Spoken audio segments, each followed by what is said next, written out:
और उत्तर प्रदेश के हाथरस जिले में कल जो हादसा हुआ है उसने लोगों को झकझोर करके रख दिया है। ना ही कोई बस पलटी, ना ही कोई ट्रेन पलटा, ना ही कोई प्राकृतिक आपदा, ना ही कहीं आग लगी।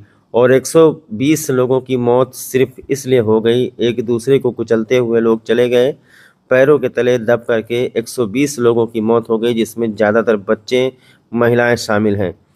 उत्तर प्रदेश के हाथरस के सिकंदरा गांव में एक सत्संग चल रहा था। एक संत हैं जिनको भोले बाबा के नाम से जाना जाता है, जिनका असली नाम सूरजपाल है और इनको पटियाली वाले बाबा भी कहते हैं। ये बाबा थोड़ा अलग टाइप के बाबा हैं। ये बाबा सफ़ेद रंग का वस्त्र पहनते हैं, पैंट शर्ट कोट पैंट हर चीज़। ज़्यादातर आम साधु संतों की तरह नहीं लगते हैं, बहुत ही चेंजिंग लाइफ स्टाइल है ये बाबा की। बाबा के बारे में तो हम आपको बताते हैं, पहले इस घटना के बारे में बता दें, ये घटना आखिरकार हुई कैसे है। दरअसल जब कभी कहीं पर भगदड़ मच जाती है, लोग एक दूसरे को कुचलने लगते हैं, एक दूसरे के ऊपर हावी हो जाते हैं, तो इसका मुख्य कारण होता है अफवाह।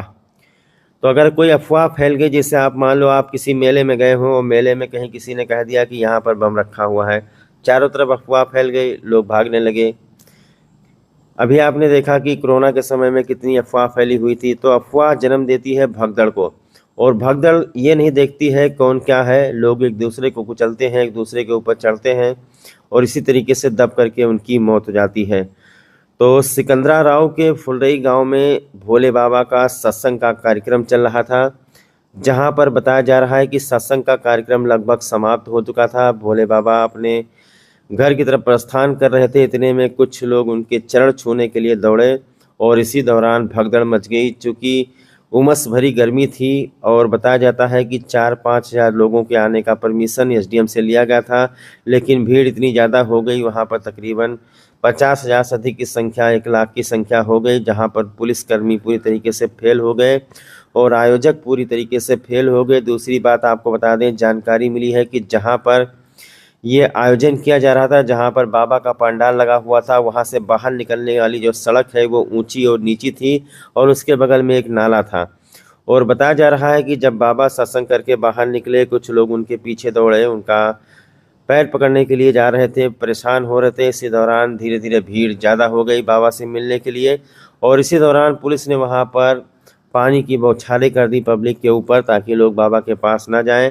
और पानी की बौछार होने के बाद एक कारण और भी लोग बताते हैं, सड़कें गीली हो गई। जब वो लोग फिसलने लगे तो एक दूसरे को कुचलते हुए, रौंदते हुए आगे बढ़े और इसमें तकरीबन अब तक 120 लोगों की मौत हो चुकी है, 100 से अधिक लोग घायल बताए जा रहे हैं।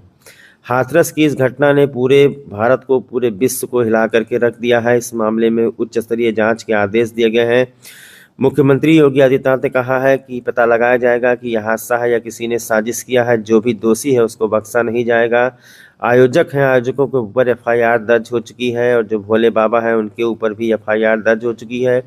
भोले बाबा यहाँ से फरार हो चुके हैं, कहीं चले गए हैं। फिलहाल सरकार का ये कहना है कि उनकी फर्स्ट प्रायोरिटी ये है कि घायलों का समुचित इलाज हो और मृतकों के परिवार वालों को मुख्यमंत्री की तरफ से 2-2 लाख रुपए और घायलों को 50-50 हज़ार रुपये दिए गए हैं। फर्स्ट प्रायोरिटी सरकार की, वहाँ के जिला प्रशासन की ये है कि जो मृतक हैं उनका पोस्टमार्टम करा करके उनके शवों को उनके गृह जनपद, उनके घर भेजा जाए, क्योंकि कई जगह से लोग आए हुए थे, दिल्ली, छत्तीसगढ़, मध्य प्रदेश, इटावा, सब जगह से लोग आए हुए थे सत्संग सुनने के लिए। और सत्संग सुनने के दौरान ही ये भगदड़ मची और भगदड़ में लगभग 120 लोगों की मौत हुई है, 100 से अधिक लोग घायल हैं जिनका इलाज चल रहा है। इस घटना को लेकर सबने अपनी प्रतिक्रिया दी है, लोगों ने दुख जताया है कि, और इस पर धीरे धीरे अब सियासत भी होने लगी है। जहां एक तरफ मुख्यमंत्री कहते हैं अगर ये साजिश है तो साजिशकर्ताओं को छोड़ा नहीं जाएगा, तो वहीं दूसरी तरफ अखिलेश यादव ने पलटवार किया है। अखिलेश यादव ने कहा है कि सारी जिम्मेदारी सरकार की है, जब आप इतना बड़ा आयोजन कराते हैं तो इतनी संख्या में आपको पुलिस लगानी चाहिए थी, आयोजन करने से पहले सारी चीज़ें जांच पड़ताल करनी चाहिए थी। और बहुत सारे जो नेता हैं, आप जानते हैं कि संसद में जमकर हंगामा हुआ है। संसद से निकलने के बाद सभी नेताओं से जो न्यूज एजेंसी है एएनआई ने, उसने बाइट किया है, लगभग सब लोगों से इसकी प्रतिक्रिया ली है, तो सब लोगों ने अलग अलग तरह के बयान दिए हैं। पप्पू यादव ने ये बयान दिया है कि उन्होंने सीधा प्रधानमंत्री पर और लोकसभा स्पीकर पर यह आरोप लगाया है कि सदन में लोकसभा स्पीकर को जानकारी दी गई कि 120 लोगों से अधिक की मौत हो गई है, लेकिन शोक संवेदना व्यक्त करने के लिए भी कोई सांसद नहीं उठा। तो बहुत सारी चीज़ें खुल करके सामने आई हैं, जिसमें ये बताया जा रहा है कि जो भगदड़ मची वो पहले से वहाँ पर जिला प्रशासन से जितने लोगों के लिए परमिशन मांगी गई थी उससे भी अधिक लोग पहुँच गए, तो भीड़ बेकाबू हो गई बाबा को देखने के लिए।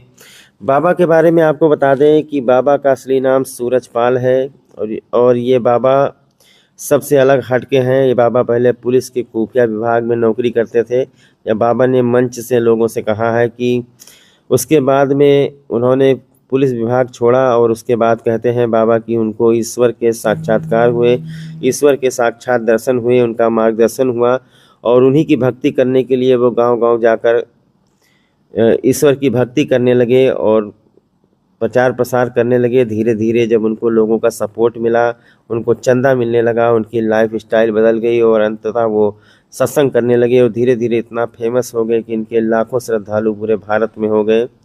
आइए कुछ प्रतिक्रिया सुन लेते हैं नेताओं का। हम लोग सदन में थे, उस समय जानकारी मिली कि इस तरह का हादसा हुआ है। सवाल ये कि इतने बड़े पैमाने पे इतने लोगों की जान जाना, आखिरकार सरकार क्या कर रही थी? और सरकार की जानकारी में होने के बाद भी इतनी बड़ी घटना हो जाए, बहुत दुखद है। सरकार की जिम्मेदारी बनती है कि अगर किसी आयोजन में इतने लोग इकट्ठे हो रहे हैं या इतने लोग आने वाले हैं, तो आखिरकार उनकी सुरक्षा, उनकी व्यवस्था के लिए सरकार ने क्या किया, ये सबसे बड़ा प्रश्न लगता है। लेकिन चूक कैसे हो जाती है? बार बार ऐसी घटना होती है। देखिए, जब तक आप किसी आयोजन पे शुरुआत में से लेकर के अंत तक ध्यान नहीं देंगे तो ऐसी घटना ही होंगी। इसके लिए जिम्मेदार अगर कोई है तो वहाँ सरकार जिम्मेदार है। मरने वालों की मदद हो, उनके परिवार के लोगों का पूरा इंतजाम हो। जो अगर घायल हैं, जिनको इलाज की जरूरत है, हमें उम्मीद है कि सरकार उनका इलाज अच्छा कराएगी। देखिए, घटना अत्यंत दुखद और हृदय विदारक है। अपराह्न में 3-3:30 बजे के अंदर ये पूरा घटनाक्रम घटित होता हुआ बताया जाता है। जनपद हाथरस के सिकंदरा राव के अंदर ये पूरा हादसा घटित हुआ है। वहाँ पर स्थानीय आयोजकों ने एक भोले बाबा का कोई आयोजन स्थानीय गांवों में उनके द्वारा सत्संग के आयोजन के माध्यम से किए जाते रहे हैं और स्थानीय भक्तगण उस कार्यक्रम में भाग लेते हैं।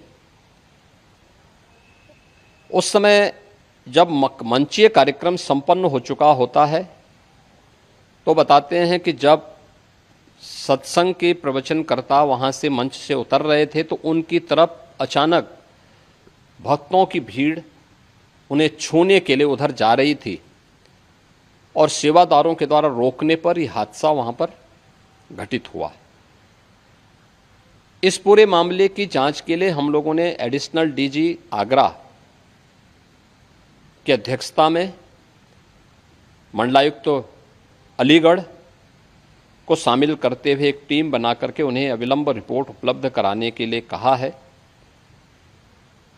घटना को देखते हुए प्रदेश के मुख्य सचिव और डीजीपी वहीं पर कैंप कर रहे हैं। प्रदेश सरकार के 3 मंत्री चौधरी लक्ष्मी नारायण जी से संदीप सिंह जी से असीम अरुण जी, ये तीनों लोग वहाँ पर घटनास्थल पर ही कैंप करके घायलों को उपचार आदि की व्यवस्था में लगे हुए हैं। आदरणीय प्रधानमंत्री जी ने भी और आदरणीय गृह मंत्री जी ने भी इस घटना पर अपना गहरा दुख व्यक्त करते हुए शोक संतप्त परिजनों के प्रति अपनी संवेदना व्यक्त की है और भारत सरकार ने भी और राज्य सरकार ने भी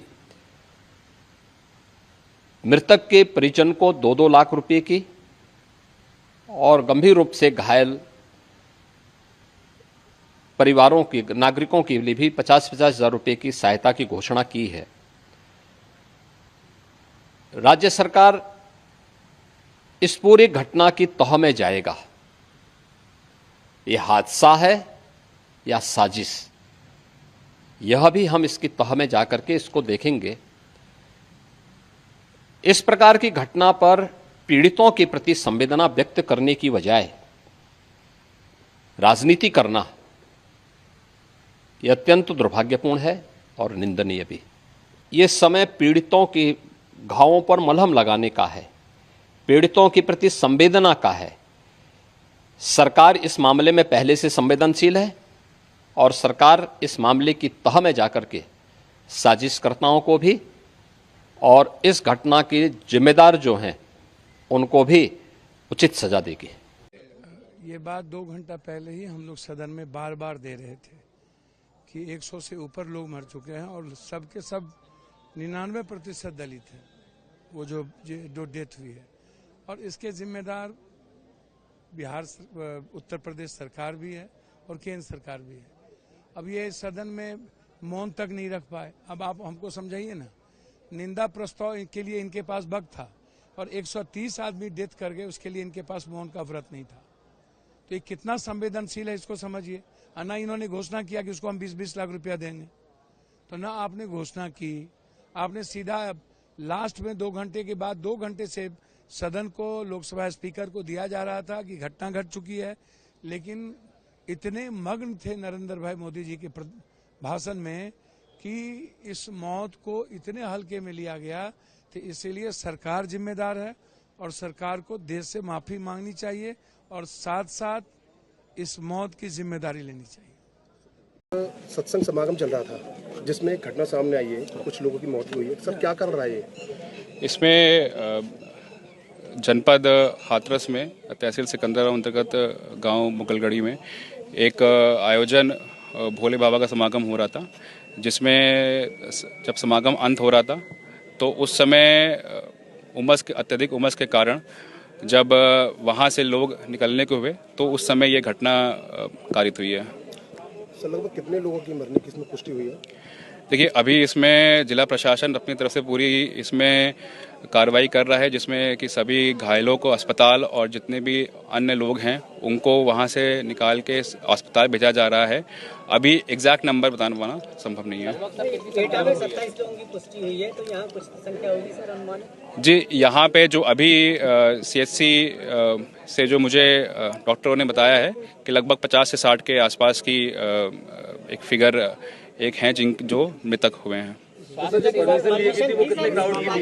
लोगों की परमिशन थी सर?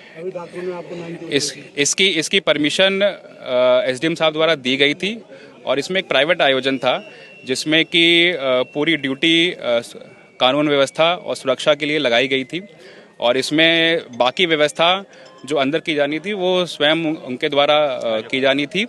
और इस संबंध में उच्च अधिकारी द्वारा एक उच्च स्तर पर एक जांच कमेटी भी गठित की गई है। कितने लोग थे सर उस पंडाल में? जी, एग्जैक्ट ये जांच में सब निकल आएगा। एग्जैक्ट अभी ये इस स्थिति में मैं नहीं बता सकूं।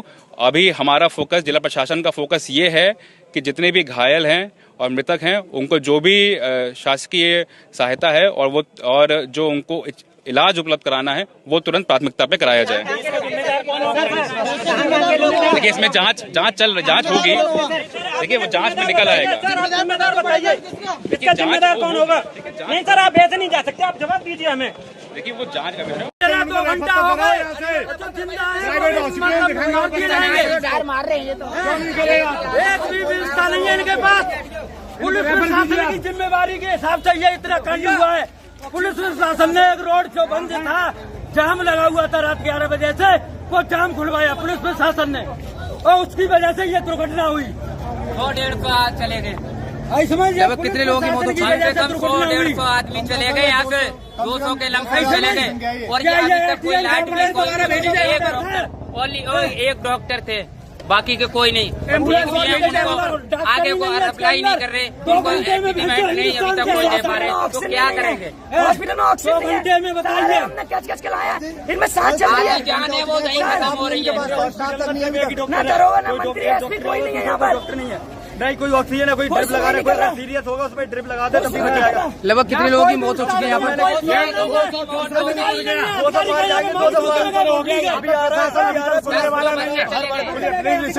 1.5 घंटा हादसे को हो गया, अभी का कोई सीनियर ऑफिसर यहाँ पे मौजूद नहीं है, न कोई सीनियर डॉक्टर यहाँ पे। सीएमओ साहब अभी तक आए नहीं है, 200 मौतें लगभग हो चुकी है, कोई सुनने वाला नहीं है, कोई रेफर करने वाला नहीं है। चौपट पर आ जा, ऑक्सीजन लगी